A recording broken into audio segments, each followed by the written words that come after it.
On to a bit of advice, I guess, for any of our members, or if they're regional chairs or GC chairs. Um, could you name maybe two or three pitfalls that they should avoid for their first time chairing a conference? Yeah.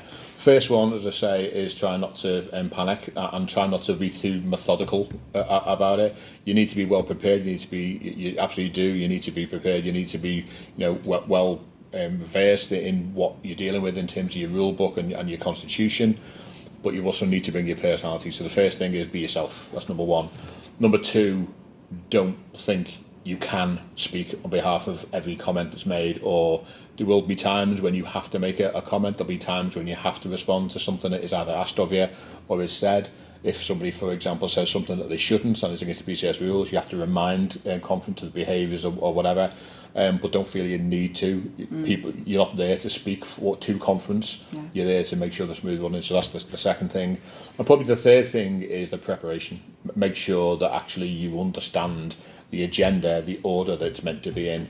Because sometimes mistakes can happen, and sometimes, what you don't want to do is be reading out that we're moving to the next motion, for example, if actually you're not, you're moving to the next section. So make sure you understand the agenda well and what sections are coming up next.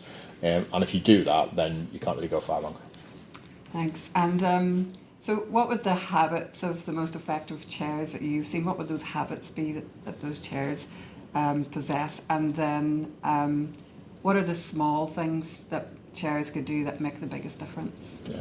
The first thing I say in terms of making the biggest difference in our habits are chairs who just stay sitting there and just move on to the next motions tend not to be particularly either well received, or people don't feel as if the conference is flowing. Always keep the conference up to date with what's going on. There's nothing wrong with being yourself and your personality shining through. So if you want to crack a joke or whatever in front of the conference, as long as it's appropriate, do it.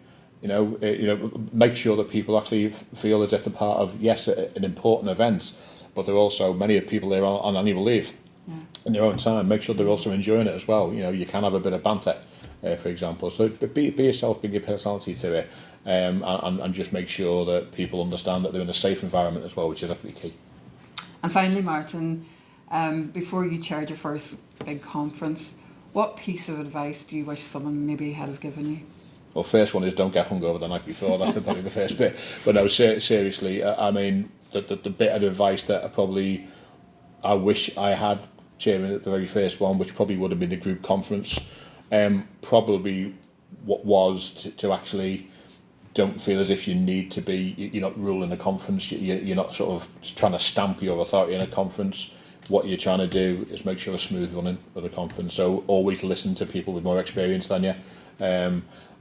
People don't necessarily tell you that because they just expect you to know it, but that would be my advice. Take advice from whoever you can heading up to that conference. Listen to them, because they're not going to try and trip you up, and get that advice from them, and then you either take that on board or you don't, but be yourself and you'll be fine. Perfect. Thank you so much for joining us, Martin. It's a pleasure. Thank you.